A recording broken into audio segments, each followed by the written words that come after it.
You as a leader need to know your people like you know your business. And if you don't do that, if you can't show up and speak on behalf of your employees, your team, everything else is a moot point. Welcome back to the Ways of Working podcast, your weekly dose of practical tips for senior leaders who are looking for a performance edge without burning themselves or their teams out.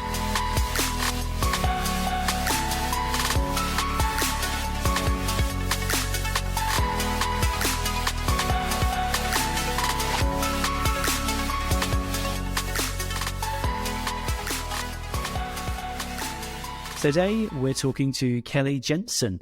Kelly is the Senior Director of Enterprise Succession and Talent Planning at Walmart. Kelly, hi, welcome. Hi, thank you for having me.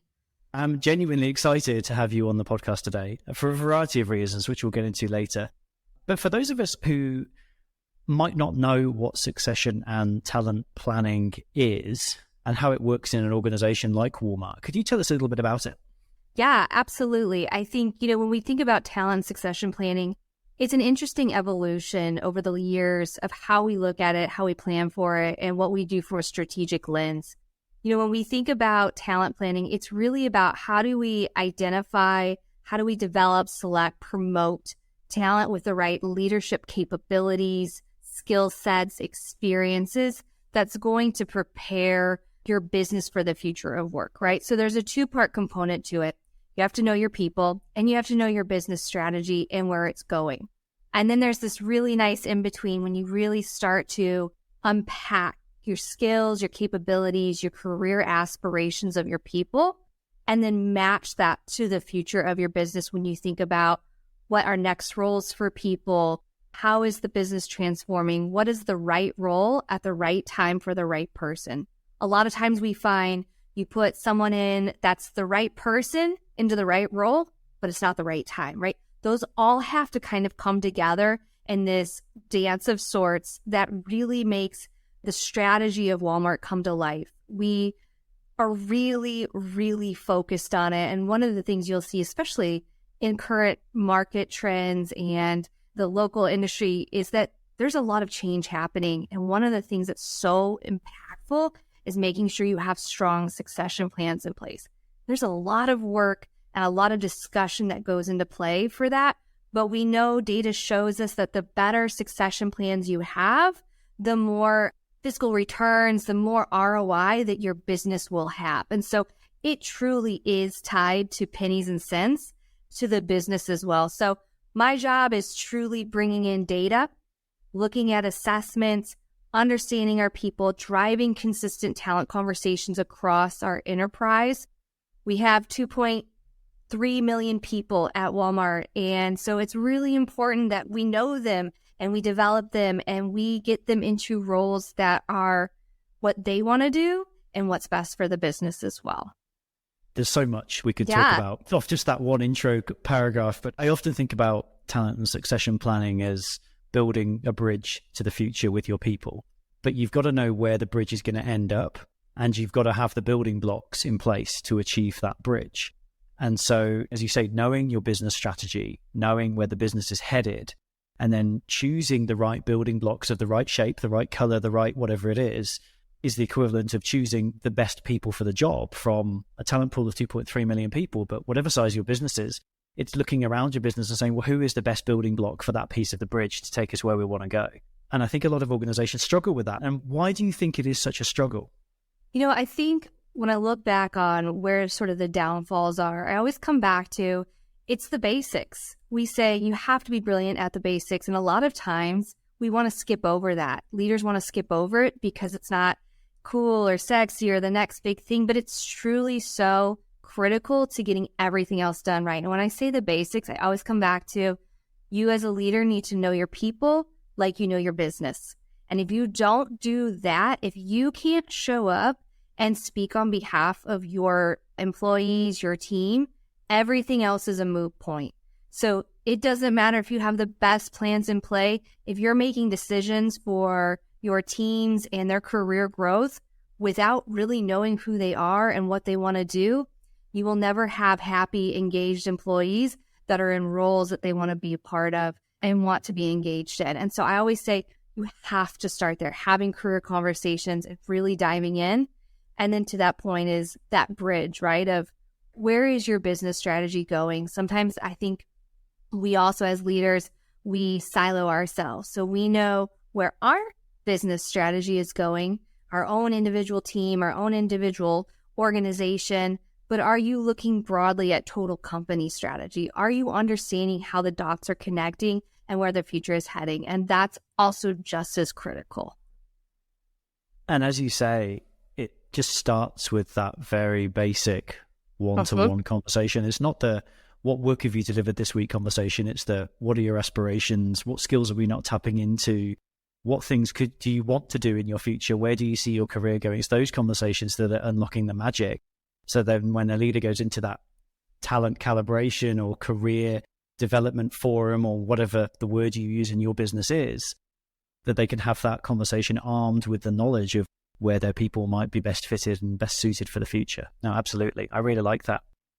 Now, you've been with Walmart since 2012 and you've had a variety of roles. I'm guessing that's because of succession and talent planning, but can you tell us a little bit about where you've come from and how you've got to where you are? Yeah, I've had a really interesting career so far, and I'm excited to see where it continues to go. I ended up at Walmart sort of as I came out of college. I wanted to go be a teacher, and I saw Walmart as I'll get a role there while I find my teaching job. I started as a temp. I started there, and I thought I'll be here for a couple months. I'll do this job, and I'll be good to go. But anyways, fast forward. Best decision I ever made. So I started out, like I said, as a temp in our technology department, looking at talent development. And from there, I really started to have leaders that fed into my growth and mentors that also pushed me, challenged me, made me think differently on things that helped sort of start to curate a path for myself as I continued on in my progression of my career, ultimately landing me outside of tech into the center of our organization serving our enterprise. And one of the things that is so cool about Walmart is we always say there's a path for everyone. And that's so true. There is so much opportunity and so many people and resources and teams that will help you get there. It's all about taking advantage of it and being vocal about what you want out of your career.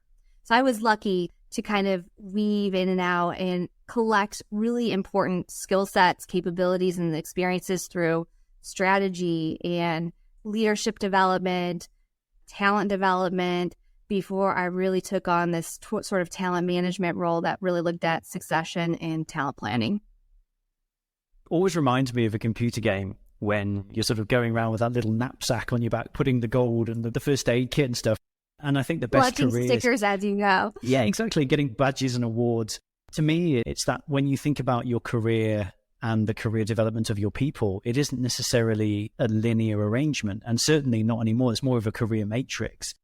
And it sounds like you've had the opportunity to move around a variety of different roles. Can you talk to us about, and I want to go back on something you said. You said leaders who had challenged the way you were thinking and had exposed you or challenged you with various scenarios and situations.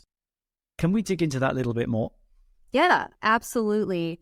I think we as human beings, we love to surround ourselves with people that are going to tell us great compliments and build us up. And we certainly need those people in our lives at different times.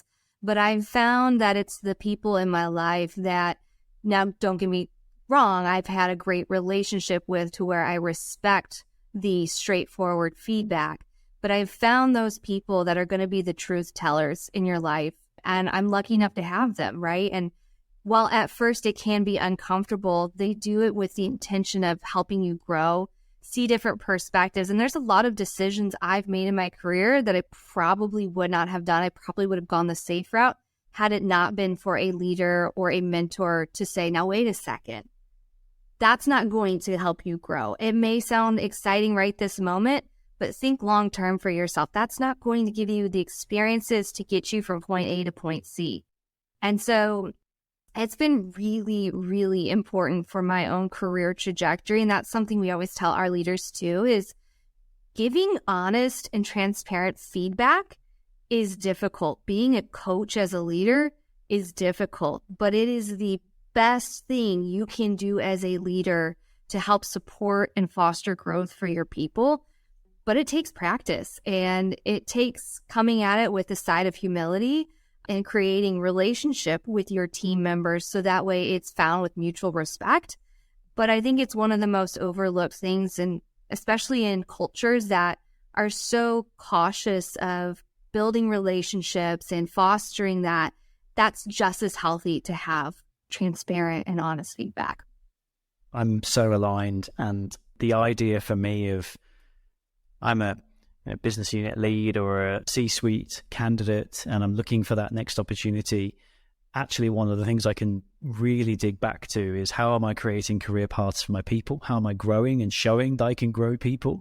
But also, what's my personal skill set that I'm working on to be able to give feedback, to be able to give coaching? Because leadership is like fitness, and you need to grow and maintain that muscle. And if you want to go and do the ultra marathon, well, you've got to start with a marathon, which means starting with a 10K, which means starting with a 5K. So starting small on giving feedback, giving coaching, sharing ideas about people's future, understanding and knowing your people is going to pay the dividends for your own career growth down the track, right?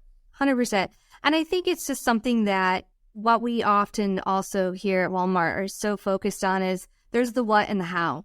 We're very execution oriented at Walmart. You don't get to be the Fortune 1 without being execution oriented, right? We love to win. We love to deliver results, and it's important.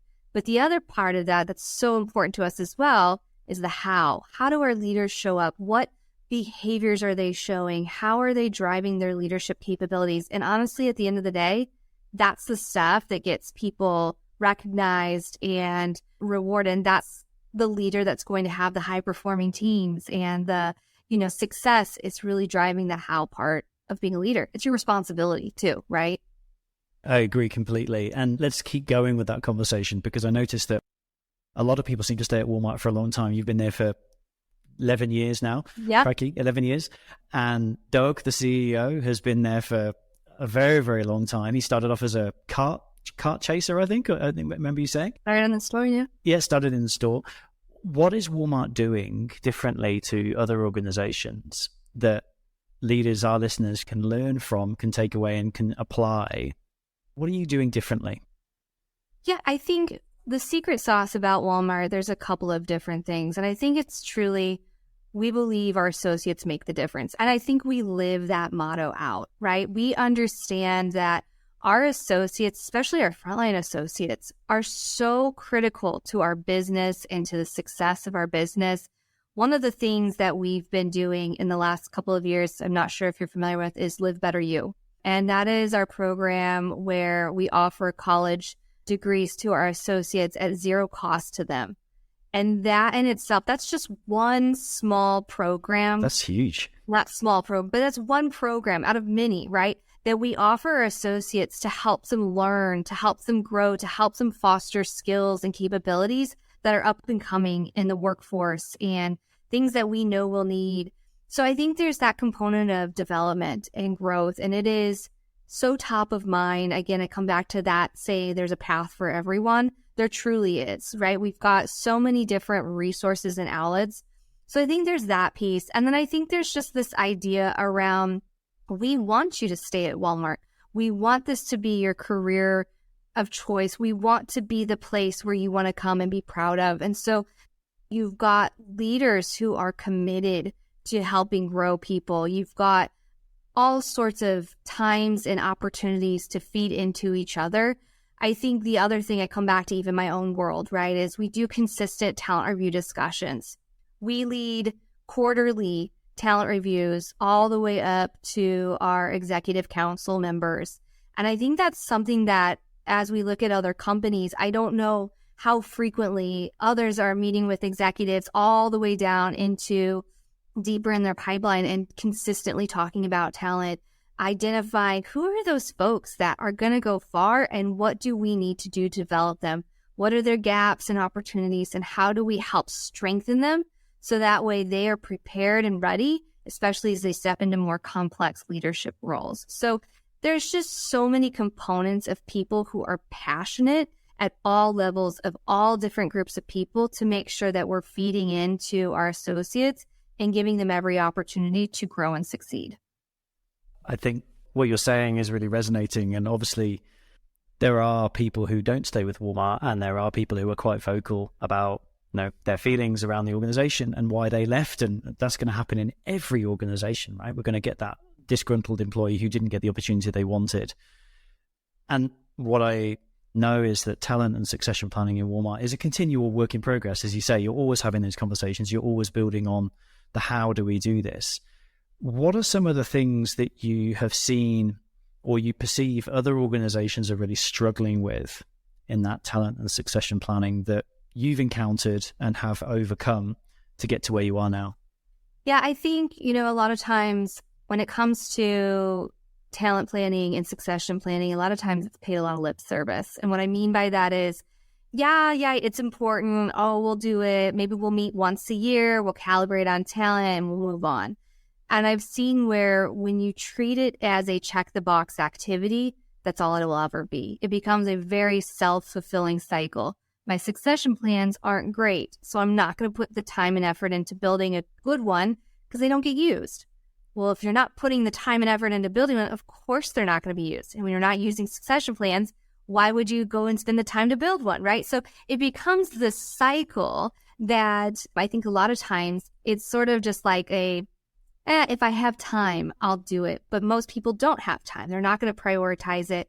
And so I've seen when it doesn't work. And there's a lot of negative impacts to that. And one of the cool things about Walmart is that it is so prioritized. It's not something that is seen as a check the box activity. We are so focused on building data-driven succession slates. That's the other thing too, right? Is how do you get away from building succession slates of subjective?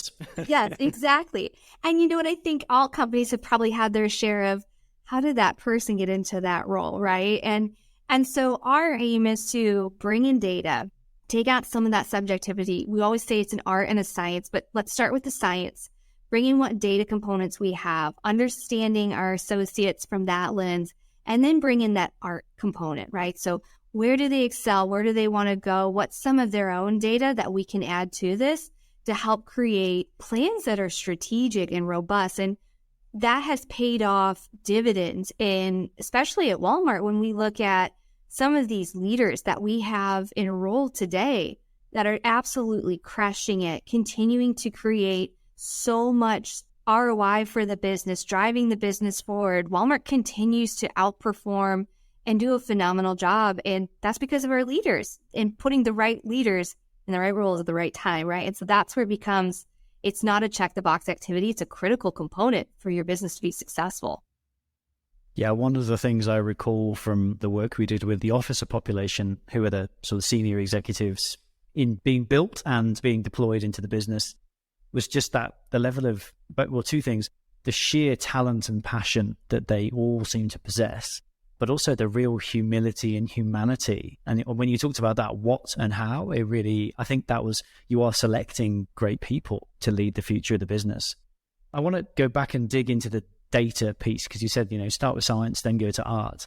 What would be the 2 or 3 data points that if I was just getting started thinking about talent and succession planning in my business, what would be the 2 or 3 data points that I should be looking out for or starting to track so I can start to build a plan? Absolutely. So I'll give you a little bit of here's where we're at today and sort of a build into that. So we have a very, very robust selection and assessment with intense protocols that we follow when we look at selecting and assessing and hiring into roles. So we leverage different assessments around behavioral and some of those components as well, personality, simulation-based assessments. What I would say is as you get started, start to think through ways in which you can leverage 360s. 360s are a great tool to start with. That gives you data not only from a manager or a leader perspective on your employee, but it's also a great growth opportunity for your team as they go through their 360s as well. And I think that's really important. Start there. We always say performance and potential are 2 different things, and they truly are. However, we know that past performance is a great indicator of future potential. So you can leverage their performance ratings as a data point as well. And then there's the human data points, right, as well, that you kind of like, what is career aspirations?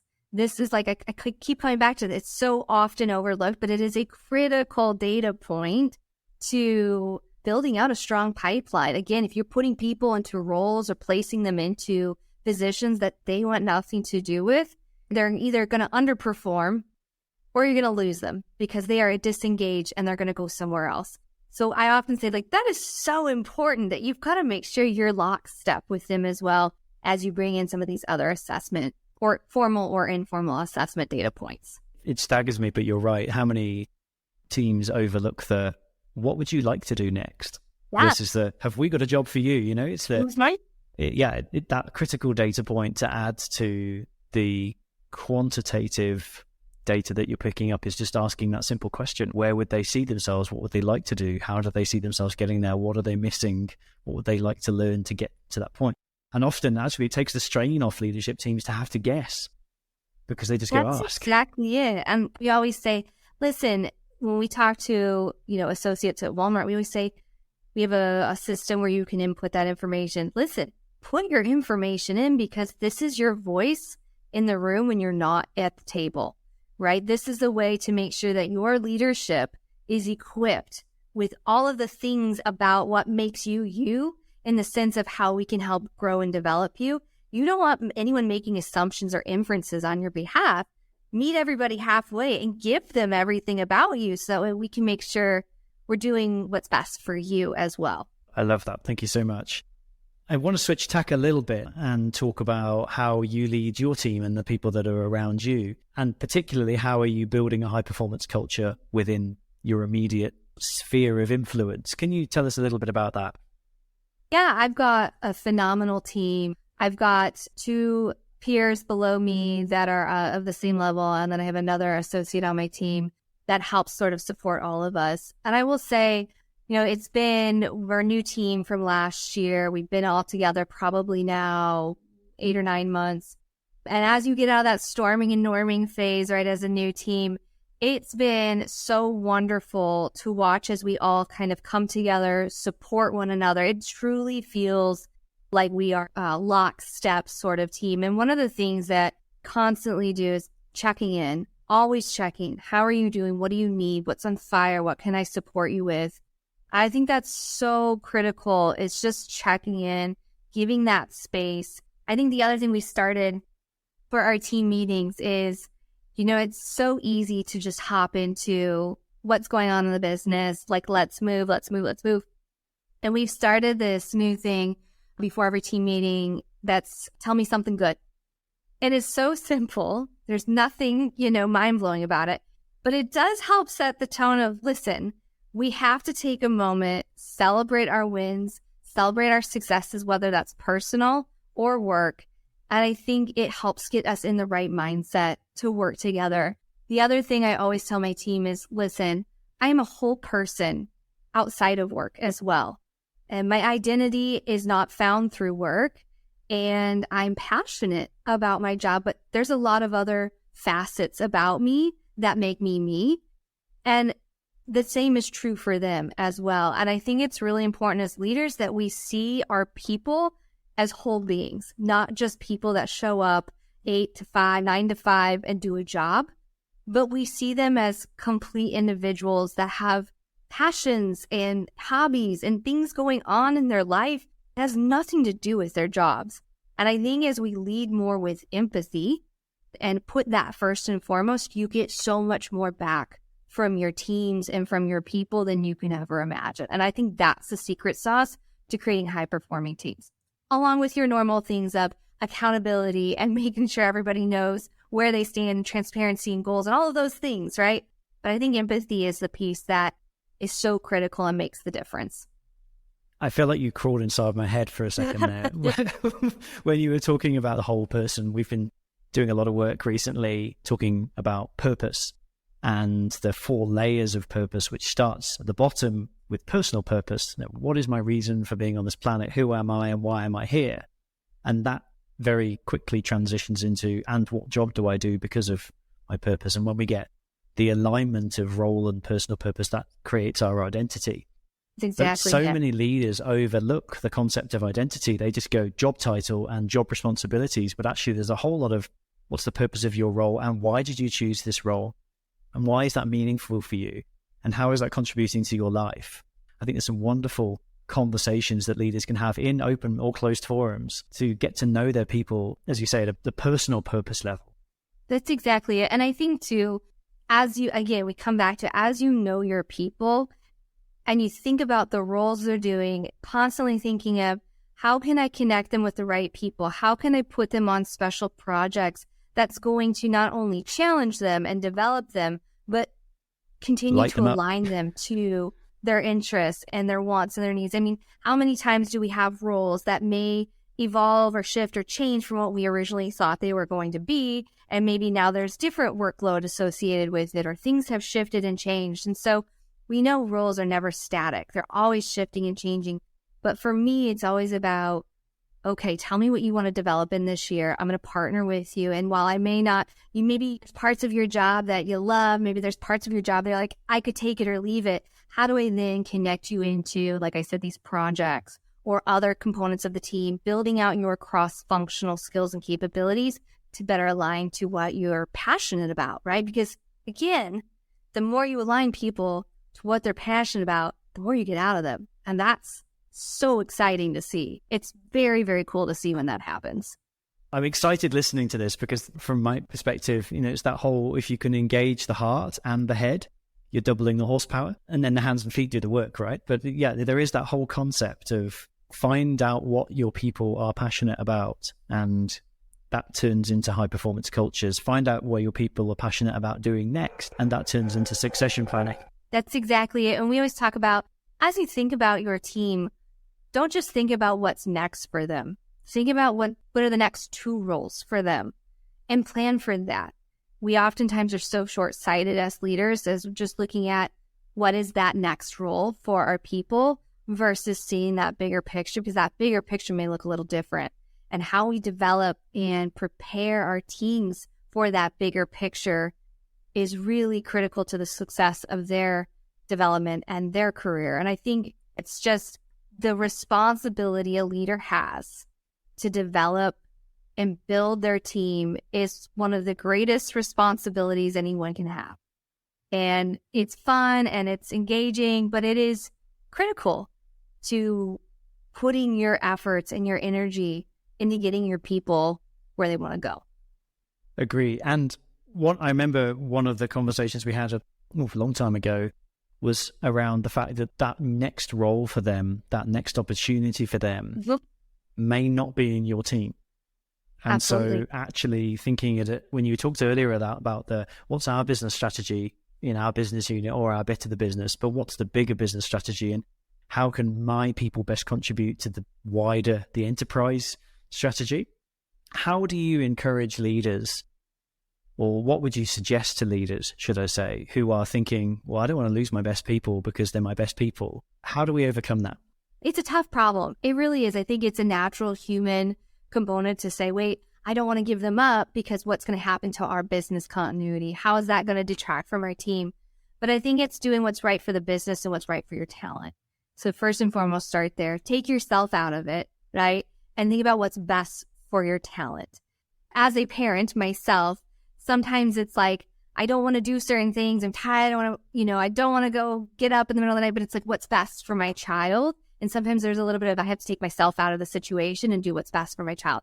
Not that I'm equating being a leader to a parent, but there are some similarities there, right? And so, I think it's important to leaders to understand, listen, you encouraging your associates or your employees to go and take on some cross-functional roles outside of your team could come back to you tenfold, right? Because now in a couple years, that same person might come back to your team.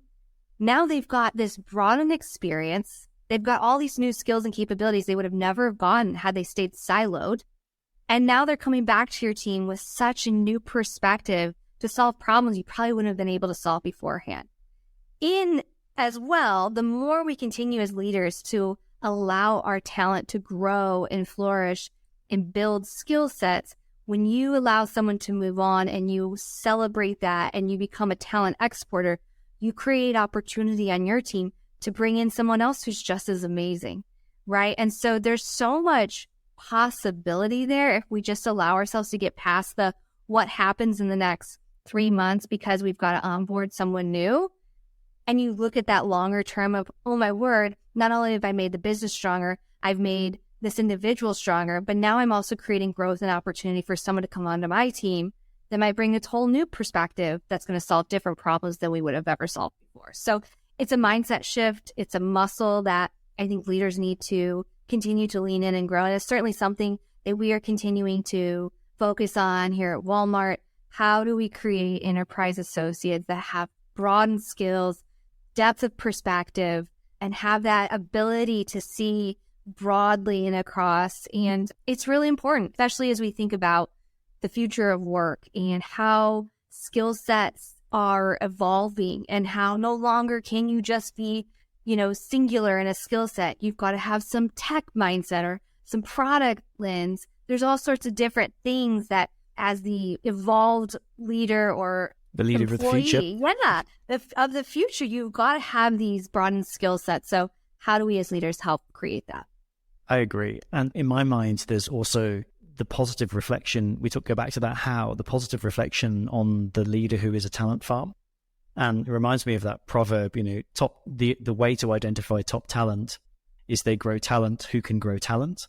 Exactly. And it's that they're almost the farmer creating the soil that great crops can grow in, but those crops can create great food and great flowers. And the whole analogy just really flows for me there, that yes, it could be short-term pain to let go of your talent, but there's long-term gain when they come back, but there's also long-term reflection on you as a highly capable leader who can develop and grow these people who are benefiting the whole business. That's exactly it. Yep. Amazing. Final couple of questions, Kelly. Number one, what are you working on right now that you're excited about that's going to make a big difference to talent and succession or to your life? Yeah, we've got a couple of things in the works this year. Couple of things that I'm super excited about at Walmart. One is very basic, and I come back to laying the basic foundation, is driving a very, very consistent talent narrative. So when you're working in an enterprise across Walmart US and International and Sam's Club and all, when you think of Walmart Inc., you want to talk about talent, plan for talent, and approach talent the same way across the board.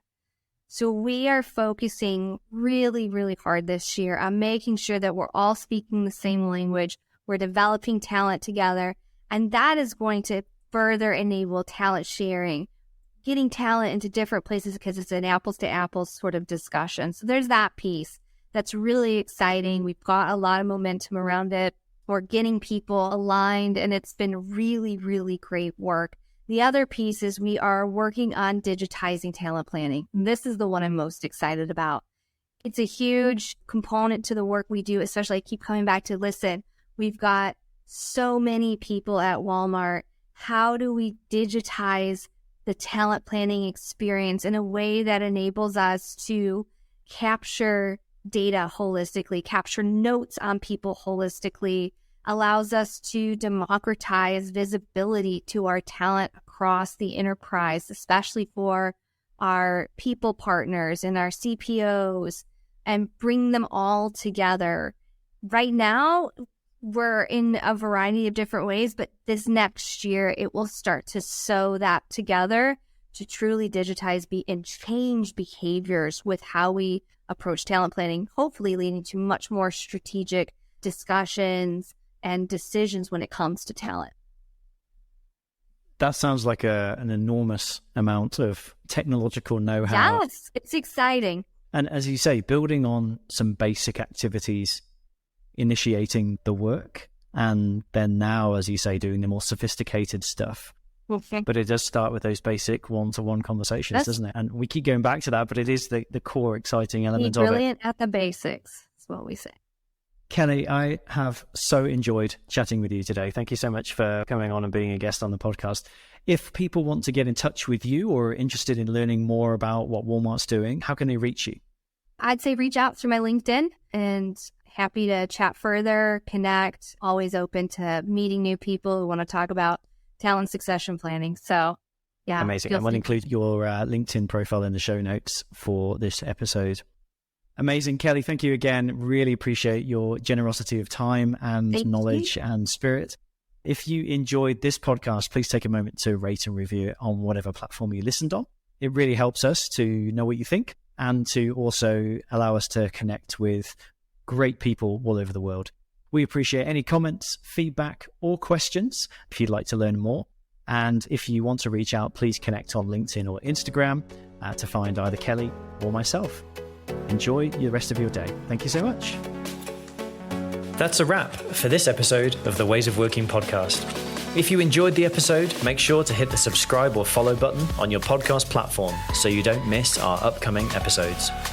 And if you have a moment, please leave us a review with your thoughts on Apple Podcasts or your favorite podcast app.